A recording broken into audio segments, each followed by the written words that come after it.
Hello everyone, this is Zaid Malik and I hope you have a wonderful day.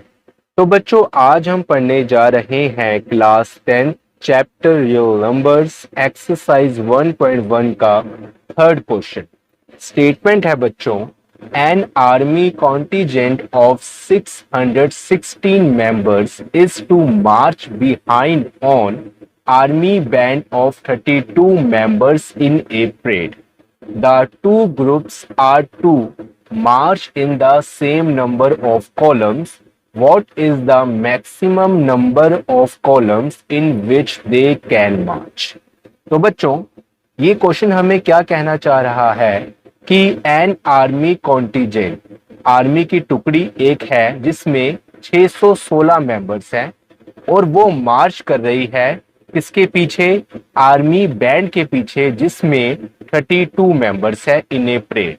तो बच्चों first line से हमें ये information मिल रही है कि एक आर्मी की परेड हो रही है जिसमें आगे है 32 बैंड वाले मेंबर्स, ओके, और पीछे उनके है एक आर्मी का कॉन्टिजेंट मतलब की टुकड़ी जिसमें 616 मेंबर्स है। तो बच्चों ये है बैंड वाले मेंबर्स आर्मी के और ये है कॉन्टिजेंट, एक टुकड़ी है आर्मी की। अब बच्चों सेकंड लाइन हमें ये बोल रही है the two groups are to march in the same number of columns. अब बच्चों यहां पर ये जो वर्ड है टू ग्रुप्स, ये बैंड वालों के लिए और आर्मी कॉन्टिजेंट के लिए यूज किया गया है। एक तो ये ग्रुप और एक ये वाला ग्रुप। तो बच्चों the two groups are to march in the same number of columns. तो बच्चों यहां पर यह बोला गया है कि ये दोनों groups same number of columns में मार्च कर रहे हैं। अब बच्चों जैसे कि 32 मेंबर्स हैं, मान लो अगर एक कॉलम में मतलब कि एक लाइन में 8 हमने आर्मी बैंड वाले रख लिए, 1 2 3 4 5 6 7 8, ठीक है बच्चों। उसके बाद एक हमारी दूसरा कॉलम बनेगा, इसमें भी 8 होंगे, तीसरा कॉलम बनेगा, इसमें भी 8 मेंबर्स होंगे, चौथा कॉलम बनेगा, इसमें भी 8 मेंबर्स होंगे। तो बच्चों 8 चौका 32, मतलब हम एक ऐसे कंसीडर कर रहे हैं कि ऐसा केस बन सकता है जिसमें एक कॉलम में हमारे 8 बैंड वाले आएंगे और बच्चों उसके पीछे जो ये 616 जो हमारे कॉन्टिजेंट है आर्मी के, वो इसके पीछे मार्च करेंगे, ठीक है। इनके एक एक लाइन में जैसे इनका कॉलम है, इनके भी 4 ही कॉलम बनेंगे, ठीक है बच्चों। अब हमें ये नहीं पता कि एक कॉलम में 616 में से कितने आएंगे। अगर हम डिवाइड करें 4 के साथ तो हमें चल जाएगा पता, लेकिन बच्चों हमने इस मेथड से नहीं करना, हमने यहां पर HCF वाला मेथड लगाना है। क्यों बच्चों? क्योंकि इसमें जो लास्ट लाइन है हमारी, what is the maximum number of columns in which they can march. अब यहां पर ये बोल रहा है कि हमें इन दोनों ग्रुप्स के लिए कितने ज्यादा मैक्सिमम नंबर ऑफ कॉलम्स बनाने पड़ेंगे जिसमें ये मार्च कर दे, ठीक है, मार्च कर सके, कैन मार्च कर सके। तो बच्चों अब हमने वही देखना है। अब यहां बात आ रही है maximum number of columns, maximum number of columns, ठीक है। और यहां दो ग्रुप हैं, इनका मैक्सिमम नंबर ऑफ कॉलम्स हमने फाइंड करना है। जैसे कि बच्चों हम करते हैं जब HCF, तो यहां पर होता है हाईएस्ट कॉमन फैक्टर, ओके। इन दोनों नंबर का हाईएस्ट कॉमन फैक्टर कितना होगा? अगर हम इन दो नंबर का हाईएस्ट कॉमन फैक्टर निकाल लें तो बच्चों हमें चल जाएगा पता कि मैक्सिमम नंबर ऑफ कॉलम्स क्या है, ठीक है बच्चों। आई होप कि आपको ये क्वेश्चन समझ आया होगा। अब हम करते हैं बच्चों, अगर इस टाइप के क्वेश्चन हमें आ जाएं तो हमने यहां पर करना होता है HCF मतलब कि हाईएस्ट कॉमन फैक्टर। अब बच्चों हमने क्या करना है, सबसे पहले जो हमें दो नंबर्स गिवन है 616 और 32, इसमें से हमने ये देखना है कि ग्रेटर नंबर कौन सा है। तो बच्चों जनरली यहां पर हमें चल रहा पता कि 616 है वो 32 से ग्रेटर है, ओके बच्चों। फर्स्ट हमने ये लिख लिया, जैसे हमने एग्जाम में करना है मैं आपको वैसे बता रहा हूं। उसके बाद बच्चों हमने लिखना है इक्वलिट्स डिवीजन एल्गोरिथम या लेमा का फॉर्मूला, ओके बच्चों। तो बच्चों यहां पर हम लिखेंगे बाय इक्वलिट्स डिवीजन लेमा लिख दो या फिर एल्गोरिथम लिख दो, कुछ भी लिख दो, ठीक है, दोनों एक ही बात। अब बच्चों यहां लिखेंगे हम formula a equal to b q plus r. Okay, अब हमने इसका करना है एच सी एफ फाइंड। तो बच्चों यहां पर हमारे पास दो नंबर है, जैसे कि हमें पता है कि अगर दो नंबर हमारे पास हो उसका एच सी एफ फाइंड करना हो तो उसको हम डिवाइड करते हैं स्टेप वाइज। तो बच्चों यहां लिखते हैं स्टेप वन।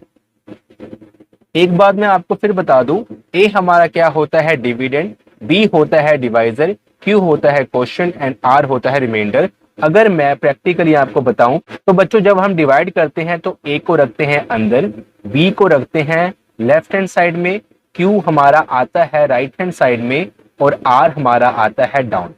अब बच्चों हमने क्या करना है कि 616 और 32 को डिवाइड करना है।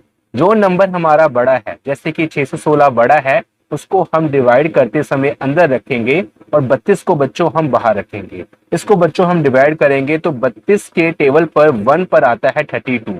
यहाँ पर हमने दो नंबर सिलेक्ट किए। अब बच्चों इसको हम सब्ट्रैक्ट करेंगे तो यहाँ पर हमारा आ जाएगा 11 में से 9, 11 में से 2 हमने सब्ट्रैक्ट किया तो 9, यहाँ बचा 5, 5 में से 3 कट 2। ओके, 29 बच्चों हमारा यहाँ पर रिमाइंडर आया।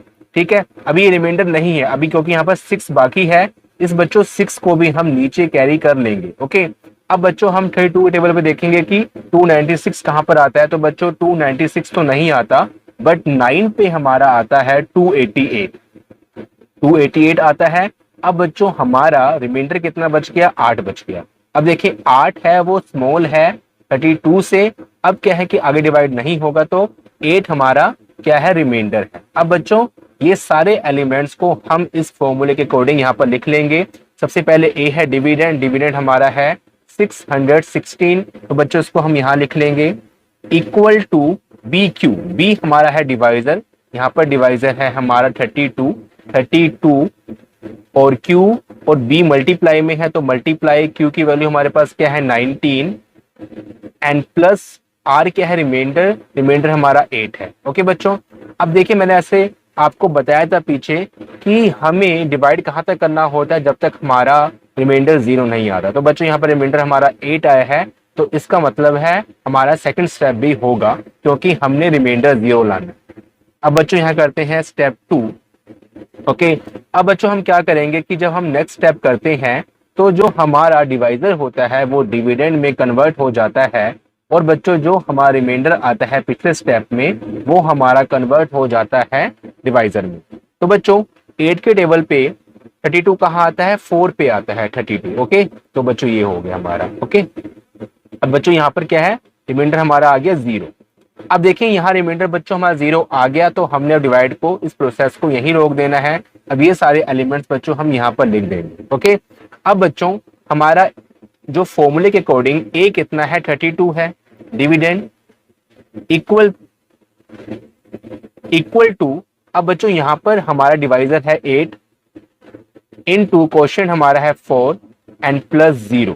अब बच्चों मैंने आपको बताया था कि जिस केस में जिस स्टेप में हमारा रिमाइंडर 0 आ जाए उस स्टेप का डिवाइजर ही हमारा एचसीएफ होता है। तो बच्चों यहां पर हमारा डिवाइजर क्या है 8 है तो इसलिए बच्चों 616 और 32 का एचसीएफ क्या होगा 8। बच्चों यहां पर हम लिखेंगे therefore HCF of 616 and 32 is 8। Okay, अब बच्चों जो हमसे यहां बात पूछी गई थी कि what is the maximum number of columns in which they can march, तो बच्चों ये कॉलम्स की गिनती है। तो बच्चों यहां पर हम लिखेंगे therefore maximum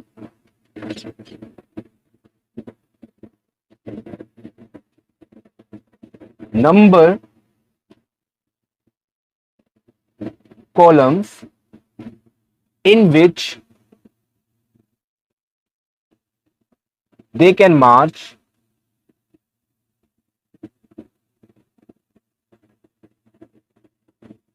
equal to 8।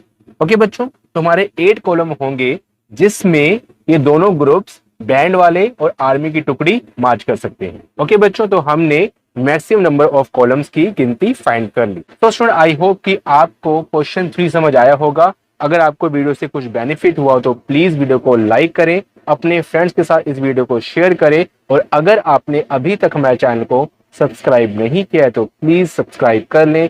Thank you so much, bye, मिलते हैं फिर नेक्स्ट वीडियो।